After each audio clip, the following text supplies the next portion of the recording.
Hello students, welcome back to the meritorious YouTube channel. देखिए, ये video जो है इलेक्ट्रोस्टैटिक्स की नहीं है, ये एक्स्ट्रा वीडियो है। इसमें मैं आपको इस चीज़ का प्रूफ देने वाला हूँ। ये हमने इलेक्ट्रोस्टैटिक के सेकेंड या थर्ड लेक्चर में पढ़ा था, या फर्स्ट लेक्चर में, पता नहीं मुझे, सेकेंड लेक्चर में पढ़ा होगा। सेकेंड लेक्चर में पढ़ा था रिजल्टेंट फोर्स निकालना।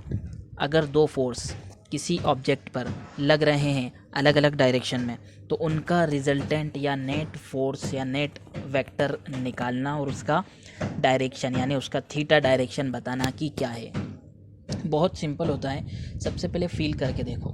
देखिए, मैं एक ऑब्जेक्ट लेता हूँ, कोई भी एक ऑब्जेक्ट लेता हूँ। कहाँ है कोई ऑब्जेक्ट?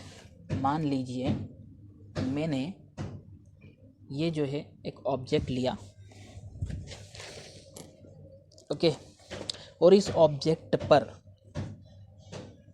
मैं हॉरिजॉन्टली फोर्स लगा रहा हूँ। कैसे लगा रहा हूँ? इस तरीके से। इस ऑब्जेक्ट पर मैं ऐसे फोर्स लगा रहा हूँ, तो ये इस डायरेक्शन में जाएगा। सिंपल सी बात है।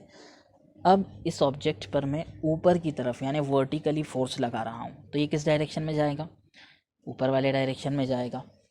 बट क्या हो अगर इस ऑब्जेक्ट पर दो फोर्सेस एक साथ लगें? कितने? दो फोर्सेस एक साथ लगे। मान लो कि एक हॉरिजॉन्टल फोर्स भी मैं लगाता हूँ, वर्टिकल, दोनों। तो ये बताइए कहाँ जाएगा? तो ये ना तो हॉरिजॉन्टल में जाएगा ना वर्टिकल में, इसके बीच में कहीं जाएगा, डिपेंडिंग अपॉन दो फोर्स कितने कितने मैग्नीट्यूड के हैं। तो देखिए, मैं लगा कर देखता हूँ। तो मैंने लगाए दोनों फोर्सेस, एक हॉरिजॉन्टल लगाया, हॉरिजॉन्टल, एक वर्टिकल लगाया। तो ये ऑब्जेक्ट ना तो हॉरिजॉन्टल गया ना वर्टिकल, ये गया कुछ दोनों के बीच में एक डायरेक्शन आने वाला है, उस डायरेक्शन में गया।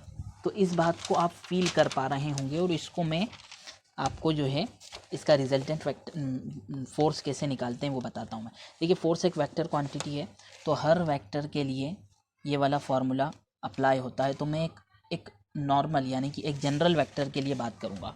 तो देखिए, एक ऑब्जेक्ट है, ओके, उस पर चलो फोर्स ही ले लेते हैं हम। फोर्स F1 लग रहा है इस डायरेक्शन में, ओके, एक F1 फोर्स लग रहा है इस डायरेक्शन में, और उसी पॉइंट से दूसरे डायरेक्शन में इससे थीटा एंगल पर दूसरा एक फोर्स या दूसरा कोई वेक्टर आ रहा है, या दूसरा कोई फोर्स F2 आ रहा है थीटा एंगल पर, अलग अलग डायरेक्शन में। तो इसका नेट फोर्स कहाँ होगा? इन दोनों के बीच में ही होगा, ओके। अब उसको कैसे निकालें? तो उसका निकालने का डायरेक्शन निकालने का तरीका तो सिंपल सा है कि पैरेललोग्राम कंप्लीट करो। ये जो लेंथ है, उतनी बड़ी लेंथ की यहाँ पर जो है एक लाइन बनाओ डॉटेड, और ये वाली जो लेंथ है F2 लेंथ की आप जो है यहाँ पर दूसरी डॉटेड लाइन बनाओ। तो एक पैरेललोग्राम कंप्लीट हो गया, ओके। और इसके यहाँ से लेकर यहाँ तक एक डायगोनल बनेगा, उसको जोड़ दो आप, तो उस नेट फोर्स का डायरेक्शन आ जाएगा। दोनों के बीच का जो नेट फोर्स है उसका डायरेक्शन आ जाएगा, ओके। तो डायरेक्शन निकालने का तो ये तरीका है दर्शाने का। अब इसको कैलकुलेटिव तरीके से कैसे करें? इसको किस तरीके से जो है हम कैलकुलेट करके वैल्यू निकाल के देखें कि इसकी वैल्यू क्या होती है? तो उसका बड़ा सिंपल सा तरीका है। थोड़ा बहुत मैथमेटिक्स और पाइथागोरस थ्योरम आपको आनी चाहिए। देखिए, मैं क्या कर रहा हूँ, ये जो F1 वाली लाइन है इसको थोड़ा सा आगे मैं एक्सटेंड कर रहा हूँ। उस एक्सटेंड करने की वजह क्या है वो भी आपको पता लगेगी अभी। और यहाँ से मैं एक परपेंडिकुलर ड्रॉ कर रहा हूँ इस लाइन पर। परपेंडिकुलर मतलब 90 डिग्री। समझ में आती है बात? अब मैं क्या करूँगा, मुझे ये वाली लंबाई चाहिए। क्यों चाहिए मुझे? क्योंकि कैलकुलेशन करना है। कैलकुलेशन किस चीज़ का करना है?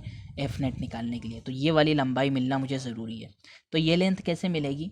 ओके, ये लेंथ इस तरीके से मिलेगी कि पहले ये देखो आप, ये लेंथ F2 है, तो ये भी F2 होगी। क्लियर? कोई प्रॉब्लम नहीं ना? ये F2 है ना, ये F2 वेक्टर है, तो ये भी पैरेललोग्राम के सामने वाला साइड इक्वल होता है, तो ये भी F2 हो जाएगी, ओके। और ये वाली F2 हो गई, ओके। अब ये जो है एंगल थीटा है, यहाँ से यहाँ तक का एंगल थीटा है, तो ये भी थीटा हो जाएगा, क्योंकि ये वही वाली लाइन है जिससे ये एंगल बन रहा था, और ये वही फोर्स है जो थीटा एंगल बना रहा है, तो यहाँ पर भी वही फोर्स होगा जो थीटा एंगल बना रहा है, ओके। तो यहाँ पर मुझे मिला F2, F2 जब मिला तो मेरा आधे से ज़्यादा काम हो गया। ये लेंथ मैं आसानी के साथ में निकाल सकता हूँ। कैसे निकाल सकता हूँ, थोड़ा ट्रिग्नोमेट्री आपको पता होना चाहिए। देखिए, वही राइट एंगल ट्राइंगल में इधर साइड में बनाता हूँ ताकि आपको अच्छे से मालूम पड़े। ये एंगल थीटा, जैसे ये एंगल थीटा था वही, ये वेक्टर F2 जैसे कि ये वेक्टर F2 था, ओके। और मुझे ये निकालना है, तो ये कैसे निकलेगा, इसको x मान लेते हैं हम, x मान लेते हैं और लगाते हैं। ये जो है बेस हो जाएगा, इस राइट एंगल ट्राइंगल का बेस है ये, क्योंकि राइट एंगल ट्राइंगल है। और ये हो जाएगा हाइपोटेनियस। तो बेस और हाइपोटेनियस किस में आता है, आता है कॉस थीटा में। Cos theta is equal to base upon hypotenuse होता है ना, अरे b अपॉन h होता है ना कॉस थीटा, सिंपल, ओके। मुझे x की वैल्यू निकालना है, तो x की वैल्यू क्या आ जाएगी यहाँ से, F2 कॉस थीटा। तो ये वैल्यू बच्चों, ये जो वैल्यू है, ये जो लंबाई है, वो F2 कॉस थीटा होगी। इसमें आपको कोई भी डाउट नहीं होना चाहिए, वेरी वेरी सिंपल। यहाँ पर एक छोटा सा ट्रिग्नोमेट्री लगा है, ट्रिग्नोमेट्री जो अपन 10th में पढ़ते हैं वो वाला, ओके। अब मुझे इस लंबाई की भी ज़रूरत है, वाई, क्योंकि वही मुझे कैलकुलेट करना है इसकी वैल्यू। तो ये लंबाई की भी ज़रूरत है, अभी पता लगेगा क्यों ज़रूरत है। ये लंबाई यानी कि ये वाली लेंथ, इसको हम मान लेते हैं चलो y थोड़ी देर के लिए। अब ये y हमें निकालना है, y है परपेंडिकुलर और F2 है हाइपोटेनियस, ओके। परपेंडिकुलर और हाइपोटेनियस किस में आता है भैया, साइन थीटा में आता है। साइन थीटा में आता है, परपेंडिकुलर अपॉन हाइपोटेनियस होता है साइन थीटा। परपेंडिकुलर की वैल्यू y अपॉन इसकी वैल्यू F2, तो y की वैल्यू निकल के सामने आएगी, F2 इधर जाएगा तो F2 साइन थीटा। तो ये वैल्यू निकल के सामने आ रही है F2 साइन थीटा, है ना। तो प्रॉब्लम नहीं होना चाहिए इसमें, बिल्कुल सिंपल सा ट्रिग्नोमेट्री लगा है। ट्रिग्नोमेट्री अगर नहीं आपको पता है तो मेरे ट्रिग्नोमेट्री के का जो लेक्चर है 10th का, उसको जाकर सर्च कीजिए, ट्रिग्नोमेट्री बाय मेरिटोरियस, उसमें आपको इसका बेसिक पता लग जाएगा। देखिए, ये दो वैल्यू निकल के सामने आई। अब मुझे एफ नेट निकालना है, तो ये वाला लंबे वाला ट्राइंगल में लेता हूँ ये, और जिसमें एफ नेट आ रहा है वो ये एफ नेट, और ये वाली लंबी लाइन। तो देखिए, ये वाली लेंथ तो हमें पता है कितनी है, F2 साइन थीटा। ये लेंथ कितनी है सोच के बताओ, ये लेंथ होगी F1 plus F2 cos theta, होगी कि नहीं होगी, F1 plus F2 cos theta, ये वैल्यू होगी सिंपल। और दिस एंगल मस्ट बी, नहीं ये वाला एंगल थीटा नहीं है, ये एंगल को हम मान लेते हैं कि अल्फ़ा एंगल है। What is this, this is alpha angle, मान लिया गया है कि ये जो एफ नेट वाला एंगल है वो अल्फ़ा एंगल है, और ये वही 90 डिग्री एंगल होगा, क्योंकि ये वाला 90 डिग्री है। तो यहीं से हमने ट्राइंगल तोड़कर निकाला है। एफ नेट निकालना है मुझे, कैसे निकाल सकता हूँ, बड़े सिंपल तरीके से निकाल सकता हूँ। एफ नेट है हमारा hypotenuse, this is perpendicular and this is base. हमें पाइथागोरस थ्योरम मालूम है कि H square is equal to P square plus B square होता है, ओके।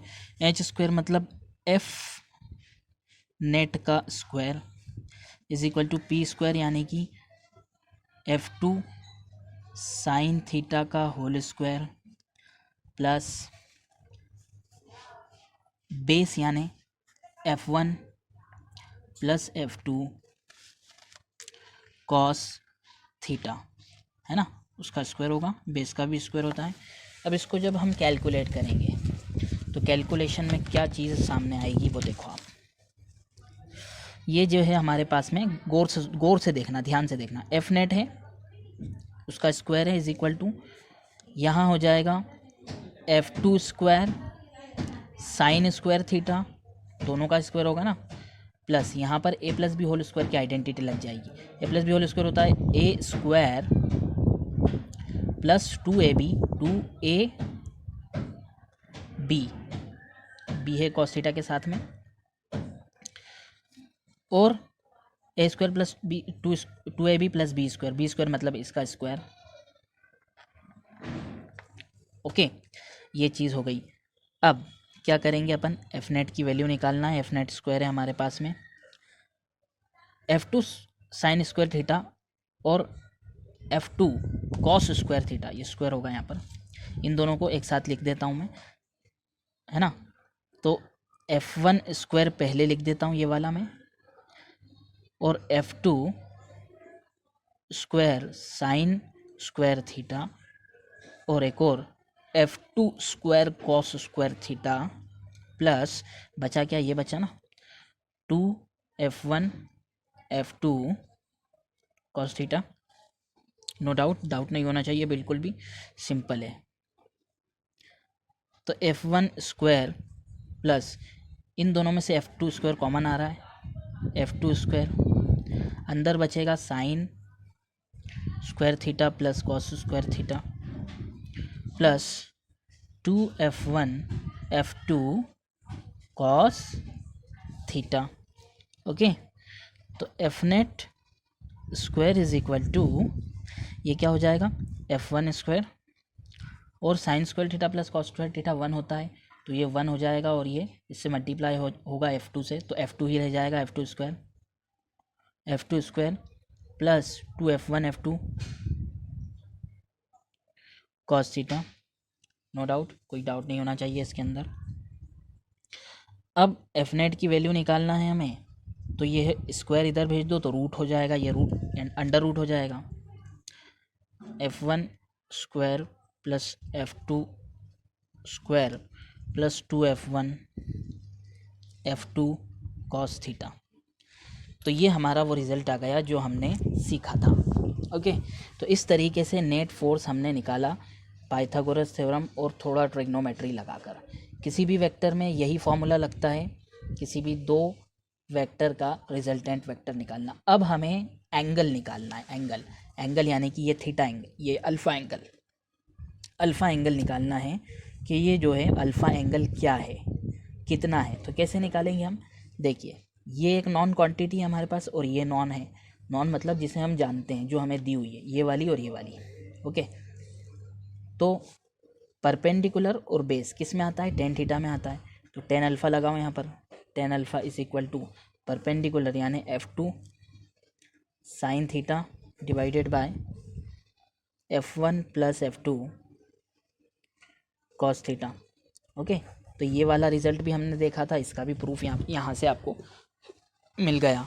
ओके, तो होपफुली आपको ये प्रूफ समझ में आया होगा। Thanks for watching for this video. मिलते हैं आपसे अगली वीडियो में। इलेक्ट्रोस्टैटिक्स का नेक्स्ट वीडियो जल्दी आएगा। Thanks for watching.